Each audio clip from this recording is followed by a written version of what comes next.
The late afternoon sun cast long shadows across the endless grasslands of the Kansas Territory as Henry Anderson guided his cattle herd toward Dodge City. The experienced drover had seen 28 summers come and go on these plains, each one etching deeper lines into his weathered face. His prized Morgan gelding, a reliable mount he called Scout, picked its way carefully along the meandering creek bed that served as their trail, while 2,000 head of longhorns ambled behind them in a dusty procession that stretched for nearly a mile. Thunder rumbled in the distance, and Henry's keen eyes tracked the dark clouds building to the west. The spring rains could turn these peaceful creek beds into raging torrents within minutes.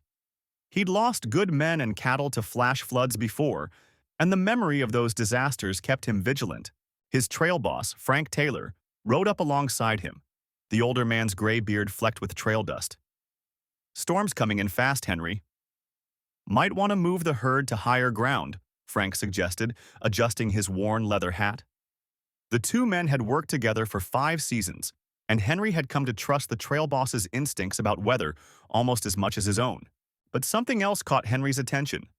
A lone figure on horseback, moving erratically along the creek bed about a quarter-mile ahead. Through his brass spyglass, Henry could make out the distinctive dress and bearing of an Apache warrior, though the rider seemed to be struggling to control his mount. The horse was fighting the bit, probably spooked by the approaching storm. As Henry watched, the first fat drops of rain began to fall, and a sound like distant cannon fire echoed across the prairie. The telltale roar of floodwaters rushing down from the hills. The transformation happened in mere moments. The placid creek swelled with muddy water, its banks disappearing under the surge. The Apache's horse reared in panic, throwing its rider into the churning waters. Without hesitation, Henry spurred Scout toward the creek, ignoring Frank's shouts of warning. The stallion's powerful legs ate up the distance as Henry fixed his eyes on the struggling figure being swept downstream. Time seemed to slow as Henry maneuvered Scout parallel to the rushing water, matching speed with the current. The Apache warrior fought against the torrent, but exhaustion was clearly taking its toll. Henry uncoiled his lariat, mentally calculating the angles and timing he'd need. One chance. That's all he'd get. The rope sailed out, a perfect arc through the rain-heavy air, and the warrior managed to grab hold. With Scout's help, Henry dragged the Apache to safety, both men gasping for breath on the muddy bank. The warrior introduced himself as Charlie Walker, a name that surprised Henry until Charlie explained he'd been educated at a mission school. The two men huddled under an overhanging rock shelf as the storm raged around them, trading stories in the strange way that near-death experiences often forge unexpected bonds. Charlie spoke of a magnificent black stallion he'd seen near El Paso, a horse so fast it could outrun the wind itself. The horse belonged to a wealthy Mexican haciendado, but Charlie claimed it had been stolen by gold prospectors who were using it to raid mining camps along the border. His people had been blamed for the raids, and tensions were rising. The horse had become a symbol of the conflict, its return possibly the only way to prevent all-out war. As the storm began to subside, Charlie made Henry an offer that would change both their lives. In gratitude for the rescue, he would help Henry capture the legendary stallion. The Apache warrior knew where the thieves were headed, the gold fields near Deadwood. But time was running short. The Mexican ranchers were gathering their forces, and the Apache tribes were being pushed toward retaliation. Henry thought of his cattle drive, of his responsibilities to the herd and his men, but something in Charlie's story stirred his soul. Perhaps the chance to be part of something larger than himself, or maybe just the adventure of the chase. As the sun broke through the clouds, Henry made his decision. He would send Frank Taylor on to Dodge City with the herd, while he and Charlie pursued the stolen stallion. Little did Henry know that his choice would entangle him in a web of deception far more complex than a simple horse theft. The gold prospectors were merely pawns in a larger game, one that involved corrupt government officials, hidden mines, and a conspiracy that threatened to tear the frontier apart. But as he and Charlie mounted up to begin their journey, all Henry could think about was the challenge ahead and the strange twist of fate that had brought them together. The morning sun cast long shadows across the prairie as Henry and Charlie set out southward, leaving the cattle drive and its familiar rhythms behind. The stallion's tracks were still visible in the soft earth, heading toward a series of low hills that marked the beginning of more treacherous territory.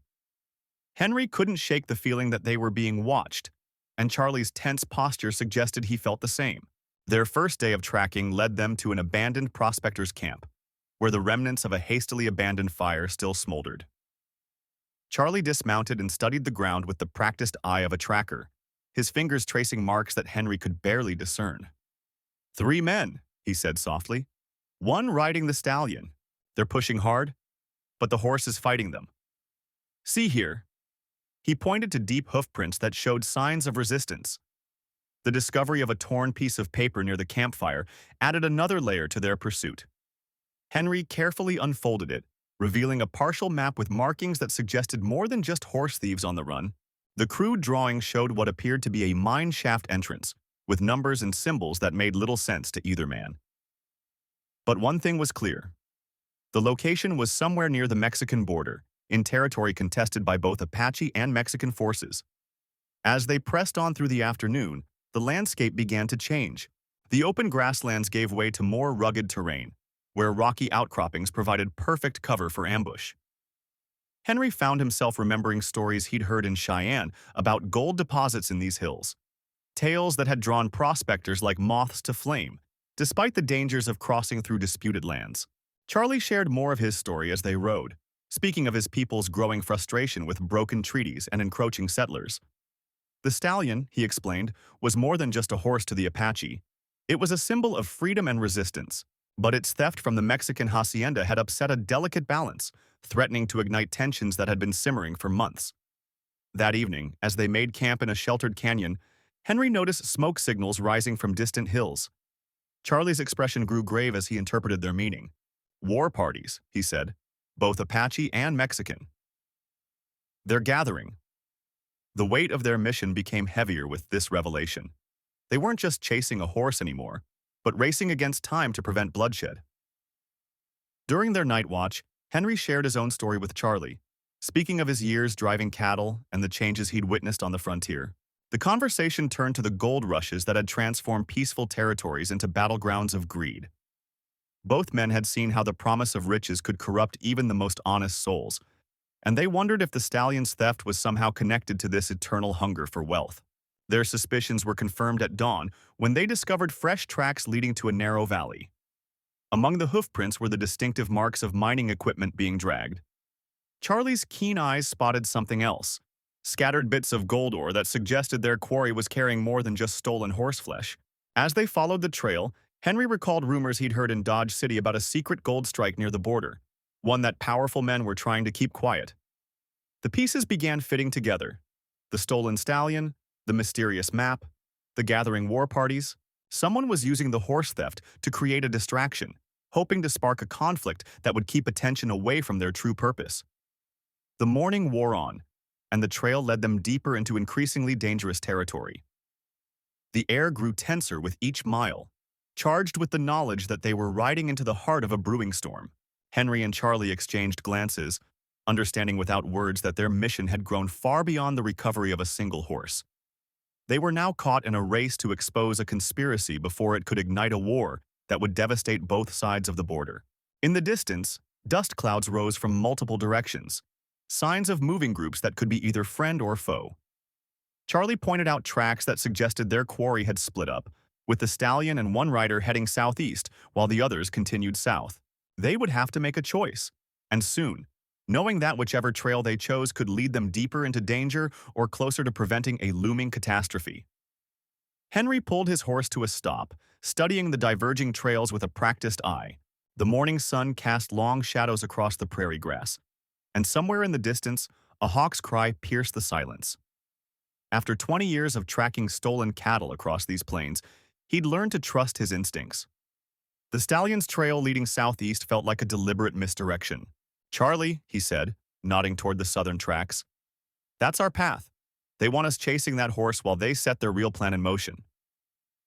The older tracker squinted against the sun, his weathered face creasing with concern as he considered Henry's words. The stakes were too high to make the wrong choice.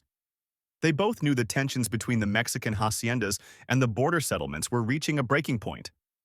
The two men urged their mounts south, following the main group's trail, The scorching afternoon sun beat down on Henry Anderson as he guided his horse along the outskirts of El Paso. The stolen stallion's reins held tight in his weathered hands. The magnificent black horse moved with an otherworldly grace, each step a reminder of both the incredible gift he'd received from the Apache warrior and the mounting trouble it had brought. Word had spread quickly about the horse's true ownership. It belonged to Don Ricardo Martinez of the wealthy Hacienda del Sol, and the Mexican rancher was offering a small fortune for its return. Henry's mind drifted back to that fateful morning when he'd spotted the young Apache warrior trapped against the canyon wall as the flash floodwaters rose. Without hesitation, he'd thrown his rope and pulled the man to safety, never expecting the profound consequences that would follow. The warrior had disappeared into the hills, only to return 3 days later leading this remarkable stallion, a gift of profound gratitude that now threatened to spark a war. Frank Taylor, the local cattle baron, paced anxiously in his opulent office as Henry explained the situation. "Martinez is threatening to bring in the Mexican authorities if the horse isn't returned," Frank said, his voice tight with concern. "But the Apache chief claims the horse was rightfully won in a raid last season. If we hand it over, we risk breaking the fragile peace with the tribes." The complexity of frontier politics had never felt more precarious. Gold had recently been discovered in the hills south of El Paso, making the already tense border situation even more volatile. Mexican prospectors were crossing over in growing numbers, while Apache scouts watched the movements carefully from the ridgelines. The stolen stallion had become a symbol of the mounting tensions, with 3 different parties claiming rightful ownership. Rachel Clark, the shrewd owner of El Paso's largest supply store, offered Henry a cup of coffee as they discussed the predicament. "That horse is faster than any I've seen," she mused, her green eyes sharp with intelligence. "Martinez's son Robert was supposed to ride it in the big race next month, a race with a purse big enough to buy half the claims in these hills. No wonder they want it back so badly." The situation grew more complicated when Daniel Moore, a mysterious stranger claiming to be a horse trader from Dodge City, arrived in town. He offered to buy the stallion for an astronomical sum, but Henry noticed how his eyes darted nervously when questioned about his true intentions. Something about Moore's story didn't add up, and Henry had learned to trust his instincts. Martha Walker, the elderly Apache medicine woman who sometimes traded herbs in town, pulled Henry aside one evening. "The horse you possess carries old magic," she whispered, her wrinkled face serious. "It was born in a sacred canyon during a blood moon. The Apache believe its speed comes from spirit winds. This is why both sides want it so desperately." Henry had dismissed such tales before, but the stallion's supernatural speed made him wonder. Charlie Anderson, Henry's younger brother and a deputy sheriff, brought more troubling news. Mexican riders had been spotted gathering at the border, while Apache warriors were conducting ceremonies in the hills. The horse had become a catalyst for long-simmering tensions. "We've got maybe 3 days before this explodes," Charlie warned, cleaning his rifle with careful precision. Susan Taylor, Frank's daughter, and the town's schoolteacher suggested an unlikely solution. "The race next month. What if we let all parties enter their best riders? Winner takes the horse and all claims to it. It would be a fair contest, witnessed by everyone." The idea took hold, spreading through town like wildfire. Perhaps competition could accomplish what diplomacy had failed to achieve. Henry spent long hours working with the stallion, marveling at its intelligence and speed. The horse seemed to understand the gravity of the situation, responding to his lightest touch. Together they rode the plains around El Paso, and Henry began to realize that sometimes the greatest wisdom comes from knowing when to let go of something precious for the greater good. Margaret Moore, Daniel's wife who had arrived separately on the stage from Deadwood, revealed another layer to the mystery. Her husband wasn't really a horse trader. He represented Eastern racing interests looking to dominate the frontier circuit.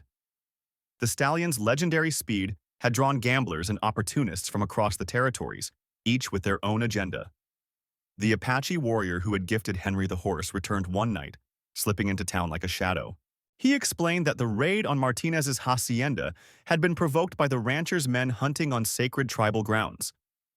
The horse had been taken as a message, but now its significance had grown beyond anyone's expectations. The complex web of frontier justice and honor had never been more tangled. The prairie wind carried whispers of trouble as Henry rode the stallion along the outskirts of El Paso, his mind heavy with the weight of competing claims. The horse moved like liquid silver beneath him, each stride a reminder of both its extraordinary value and the mounting pressure to make things right. In the distance, dust clouds marked the approach of Mexican riders, scouts from the Martinez hacienda, no doubt, searching ever closer to town. Frank, the local sheriff, had warned Henry that morning that tensions were rising. Mexican vaqueros were gathering south of the border, while Apache warriors had been spotted in increasing numbers among the hills. The stallion had become more than just a horse. It was now a symbol that could either bridge the divide or spark a war that would paint the desert red. In town, Margaret Moore proved an unexpected ally. Her connections to Eastern racing circles gave her insights into the power players moving behind the scenes. She revealed that her husband Daniel's backers weren't just interested in racing. They saw the frontier as ripe for exploitation, with gambling houses and fixed races that could drain the wealth from both sides of the border. The Apache warrior, who Henry now knew as a respected medicine man among his people, shared ancient stories of how horses had first come to their lands. The stallion, he explained, was believed to carry the spirit of the wind itself. Its return to the right hands could restore balance, but its continued presence in the wrong ones would bring only chaos and bloodshed. Charlie, an old drover who'd worked both sides of the border, arrived with news from the Martinez hacienda. The proud rancher was willing to negotiate, but only if the horse was returned with proper ceremony and respect. Any attempt to simply turn it loose or transfer it through intermediaries would be seen as a final insult, guaranteeing conflict. The situation grew more complex when Rachel, a young woman working at the El Paso telegraph office, intercepted a coded message meant for Daniel. Eastern interests were planning to use the border tension to their advantage, hoping to force both Mexican ranchers and Apache leaders into disadvantageous treaties once violence broke out. Henry spent a long night in the stable with the stallion, watching its proud form in the lantern light. The horse seemed to understand the gravity of its position, standing alert but calm, its intelligent eyes reflecting depths of wisdom that made Henry question everything he thought he knew about these magnificent creatures. As dawn approached, riders from 3 different directions converged on El Paso. Mexican vaqueros approached from the south, their weapons visible but not yet drawn. Apache warriors appeared like spirits from the eastern hills, their presence both threatening and dignified. And from the north, a group of suited men arrived by private coach, Daniel's eastern backers, coming to claim their prize. The stallion's extraordinary speed had drawn them all together, but Henry realized that its true power lay not in how fast it could run, but in how it could make men stop, think, and perhaps find a way forward that didn't end in bloodshed. The horse had become a mirror, reflecting the best and worst of human nature in its perfect form. Susan, the owner of the local cantina, offered her establishment as neutral ground for a meeting. As representatives from all sides gathered in the smoky room, Henry knew that the next few hours would determine whether the frontier would erupt in violence or find a way to preserve the delicate balance that made life possible in this harsh but beautiful land. The Apache medicine man spoke first, his words translated by Charlie. He spoke not of ownership or rights, but of responsibility and respect for the natural order. The stallion, he said, was like the wind and rain. It belonged to no one, but its power could benefit all if handled with wisdom rather than greed. Don Alejandro Rodriguez, the Mexican hacienda owner, leaned forward in his chair, the candlelight casting deep shadows across his weathered face. His response to the medicine man's words was measured but firm. The stallion, he explained, had been bred from his finest bloodlines over generations, representing not just property but his family's legacy in the harsh borderlands. His men's hands instinctively moved to their weapons as he spoke, the tension in the cantina growing thick as morning fog on the plains. Henry stood by the window, watching storm clouds gather over the distant mountains. The same forces that had brought him and the Apache warrior together now threatened to tear the frontier apart. He thought back to that moment in the flash flood when human differences had meant nothing against nature's raw power. The stallion had been watching him from the corral outside, its dark eyes reflecting the same wild wisdom he'd seen in the medicine man's gaze. Susan moved through the room with practiced ease, her presence somehow cooling the heated tempers as she refreshed drinks and whispered quiet words to those whose hands strayed too close to their firearms. She'd seen enough blood spilled over pride and misunderstanding in her years running the cantina, and her subtle influence helped maintain the fragile peace within these walls. The thundering hooves of the stolen stallion echoed across the plains as Henry Anderson pushed the magnificent black horse harder, the wind whipping his face raw in the pre-dawn light. Behind him, the distant shouts of Mexican vaqueros carried on the wind. And ahead lay the border crossing near El Paso, where Frank Taylor's cattle operation waited. Margaret Clark stood at the window of Taylor's ranch house, her hand pressed against the glass as she watched the horizon. As the ranch's bookkeeper, she knew exactly what was at stake. The discovery of gold in the nearby hills had turned this quiet cattle country into a powder keg of competing interests.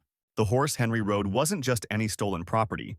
It was the pride of Don Roberto Mendoza's hacienda, and its theft threatened to spark a range war that would destroy everything they'd built.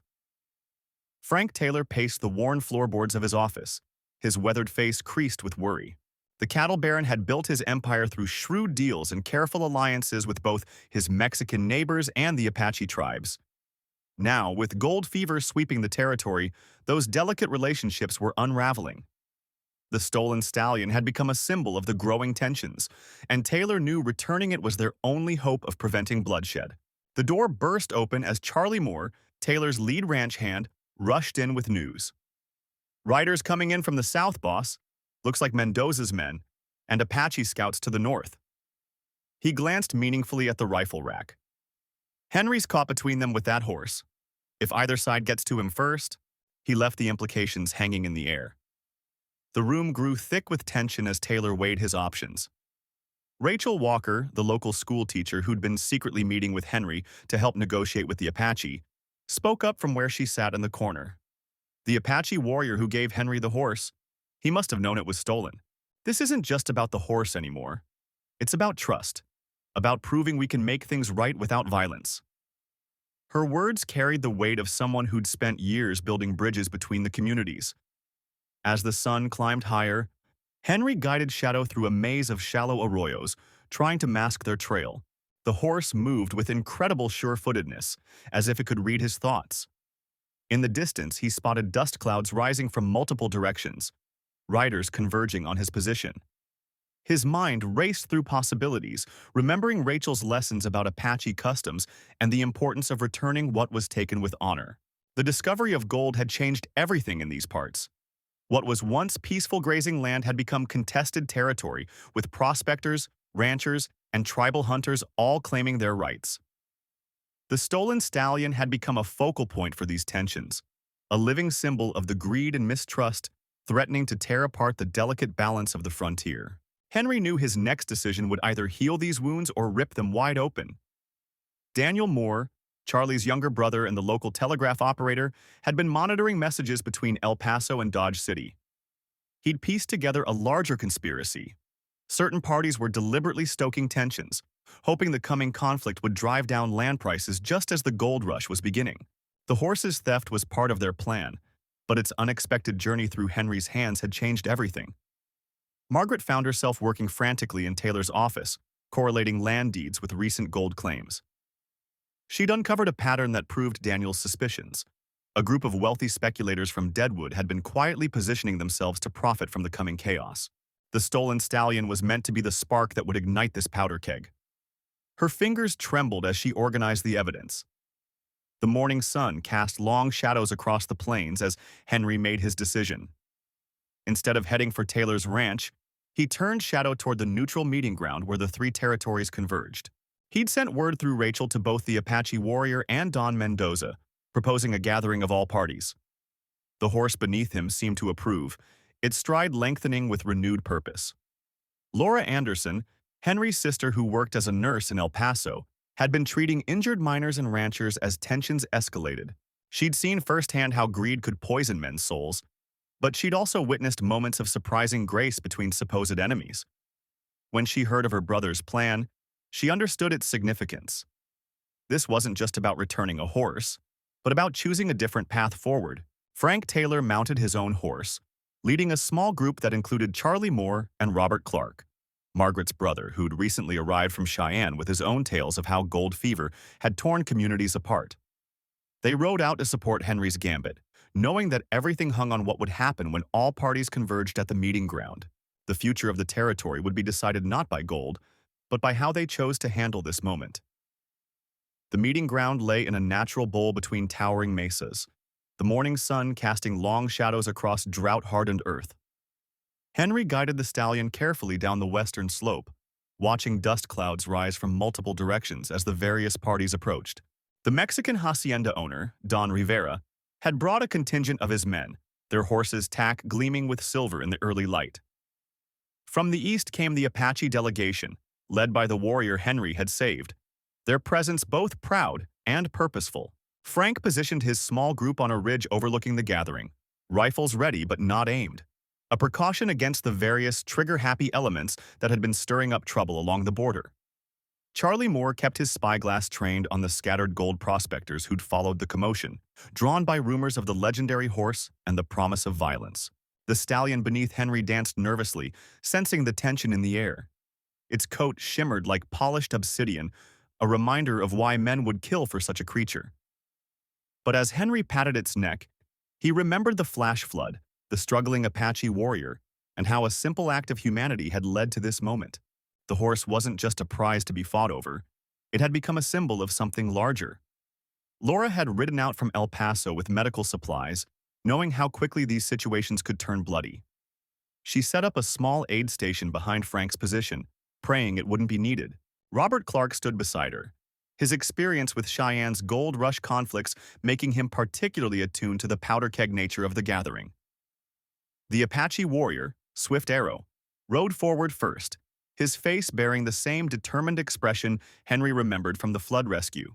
In perfect Spanish, he addressed Don Rivera, explaining how the horse had come into his possession through a series of trades with other tribes, its origins unknown to him. The hacienda owner listened intently, his weathered features revealing nothing. Henry dismounted slowly, leading the stallion to the center of the natural arena.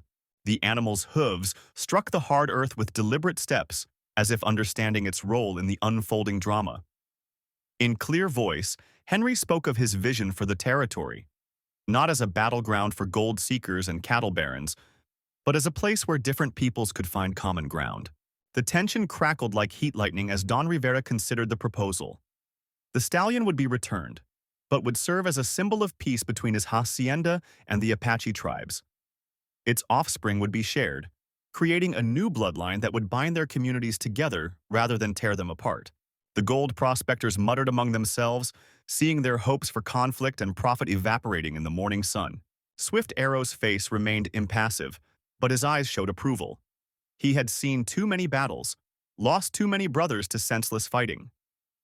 The horse had led them all to this moment, this chance to choose a different path. Don Rivera stepped forward, his hand extended not in demand but in partnership. From their vantage point, Frank and his men watched as hands were clasped, as the stallion was formally transferred, as ancient enemies found common cause. Laura wiped tears from her eyes, while Robert nodded in quiet satisfaction. They had all seen how greed could destroy communities in the goldfields. This was a rare victory for wisdom over warfare. The stallion, now a living treaty between peoples, reared magnificently in the morning light. Its wild spirit remained unbroken, but now it would serve a higher purpose. Henry felt a profound sense of rightness as he watched Don Rivera and Swift Arrow begin discussing the details of their arrangement, their words replacing the gunfire that had seemed inevitable just days before. As the various parties dispersed, the golden light of dawn gave way to the harsh clarity of day. The legend of the Black Stallion would grow, but not as a tale of theft and bloodshed. Instead, it would be remembered as the horse that brought peace to a troubled land, its speed and beauty serving as a reminder that some things were worth more than gold. The storm of hooves thundered across the plains as Henry Anderson led the stolen stallion south toward El Paso, his heart pounding with each stride. Behind him, the combined forces of Mexican vaqueros and Apache warriors pursued relentlessly, their own mounts struggling to match the legendary speed of the black horse beneath him. The weight of preventing a border war rested heavily on his shoulders as dust clouds billowed in his wake. Frank Taylor rode beside him on his paint horse, having refused to let his friend face this final journey alone. The cattle drover who'd started this whole mess by saving that Apache brave was now racing to save far more lives than one. They'd learned the stallion's true significance. It wasn't just about ownership, but about honor and ancient agreements between the Hacienda's Moore family and the Apache Nation. The horse's previous owner, Daniel Moore, had maintained decades of peace through an annual ceremonial race where his prized stallion competed against Apache horses. The winner determined grazing rights and water access for the coming year. By stealing the horse, the Apache warrior Charlie Walker had unwittingly shattered that delicate balance, leading both sides to prepare for war. Susan Anderson, Henry's wife, waited anxiously at their small ranch outside El Paso with Rachel Clark, the local schoolteacher who'd helped piece together the complex history between the Moors and the Apache. The women had spent days poring over old letters and documents, finally understanding why this single horse meant so much to both sides. The pursuing riders were gaining ground as Henry and Frank approached the ancient racing grounds, a natural arena formed by towering rock formations. Henry knew this was where it had to end, where decades of tradition could either be restored or permanently destroyed. He pulled the stallion to a stop, turning to face those who followed. Robert Moore, Daniel's son, rode at the head of the Mexican contingent while Martha Walker, Charlie's sister, and an Apache leader led her people. The tension crackled like lightning as both groups surrounded Henry and Frank, weapons drawn but held in check by the significance of this sacred place. Henry dismounted slowly, leading the magnificent black horse to the center of the natural arena. He'd rehearsed his words carefully with Rachel, who'd taught him enough Spanish and Apache phrases to address both sides. The horse's coat gleamed in the late afternoon sun as he spoke of honor, tradition, and the wisdom of their ancestors. Margaret Taylor, Frank's mother, and the oldest living witness to the first ceremonial race 50 years ago, emerged from behind the rocks where she'd been waiting. Her presence commanded immediate respect from both sides as she recounted the story of how the racing tradition had prevented bloodshed during a devastating drought. The solution, when it finally emerged, was both elegant and unexpected. Instead of returning the horse to either side, Henry proposed establishing a neutral guardianship. The stallion would be kept on Anderson land, available for the annual race but belonging to neither group exclusively. The tradition would continue, but with new protectors. Laura Moore, Daniel's youngest daughter, stepped forward to support the proposal. She'd secretly been meeting with Charlie Walker before the theft, their forbidden romance another layer in the complex web of relationships between the communities.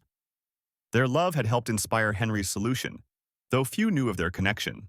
The ceremony that followed merged traditions from both cultures. The stallion was blessed by Apache elders and Mexican priests alike, while Henry and Susan accepted their new role as guardians of peace. The first race under the new arrangement would take place at sunset, with riders chosen by both sides. Charlie Walker, who'd started it all, was chosen to race for the Apache, while Laura Moore would represent her family's hacienda. Their race would become legend, not for its outcome, but for the way it united both sides in celebration rather than conflict. The dust of their passage painted the sky gold as the sun set. As stars began to appear above the desert, Henry watched the various groups mingling around celebratory fires. Frank sat beside him, both men exhausted but satisfied. They'd done more than save a horse or prevent a war. They'd helped forge a new understanding between ancient rivals. The stallion grazed peacefully nearby, its presence a living symbol of unity. Rachel Clark had already begun documenting the day's events, knowing this story needed to be preserved for future generations. She wrote of courage and wisdom, of how the actions of a few thoughtful individuals had transformed a potential tragedy into a triumph of understanding. The letters would join the others in El Paso's archives, testament to the power of finding common ground. The tradition Henry helped establish would outlive him, passed down through generations of Andersons who maintained their role as neutral guardians. The annual races became famous throughout the territory, drawing spectators from as far as Dodge City and Cheyenne. But more importantly, they remained true to their original purpose, keeping peace along the border through mutual respect and shared celebration. Years later, Henry would often reflect on that pivotal summer while sitting on his porch, watching the sun set over the grasslands that stretched toward El Paso. The stallion's offspring now grazed his pastures, each generation carrying the distinctive markings and fierce spirit of their legendary sire. But it was the lessons learned, not the horseflesh gained, that had truly shaped the legacy of those turbulent days. Rachel's chronicles had grown into a substantial collection, carefully preserved in leather-bound volumes at the El Paso courthouse. Her detailed accounts captured not just the dramatic events, but the subtle transformations in the hearts of those involved. Young couples would often seek out these stories before their wedding ceremonies, drawing inspiration from the tale of how ancient enemies found common ground. The annual races evolved into something far greater than a simple sporting event. Mexican hacienda owners now competed alongside Apache riders and cattle drovers, their friendly rivalries replacing old hostilities. The gathering became known as the peace races, drawing diplomats and peace seekers from territories plagued by similar conflicts, all hoping to learn from the El Paso example. Henry's ranch became a stopping point for travelers between Dodge City and El Paso, its reputation for hospitality extending to all who passed through. He'd built additional corrals and guest quarters, creating a place where different cultures could meet as equals. The old Apache warrior who'd started it all would visit occasionally, now accompanied by his grandchildren who played freely with the Mexican children from neighboring ranches. Martha, who'd initially opposed Henry's involvement in the dispute, had become one of the strongest advocates for cross-cultural cooperation.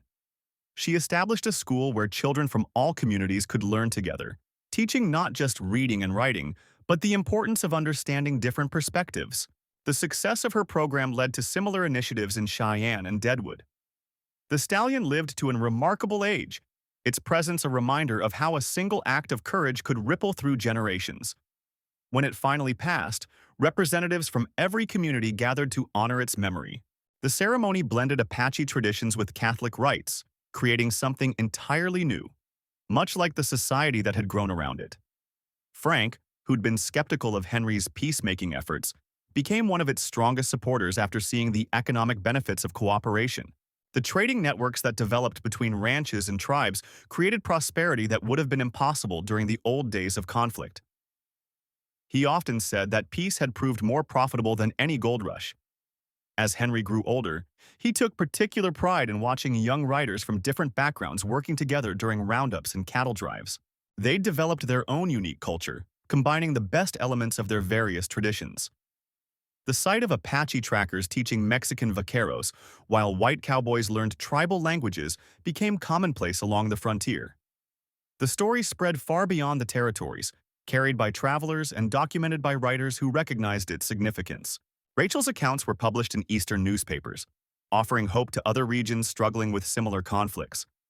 The message was clear: understanding could triumph over hatred if people were willing to take the first step. In his final years, Henry would often say that the true value of a horse wasn't in its speed or breeding, but in its ability to bring people together. The stallion that had once been a source of conflict had become a symbol of unity, its legacy living on in the peaceful cooperation that characterized the region. The border that had once divided them had become a meeting place, where different cultures came together to create something greater than the sum of their parts.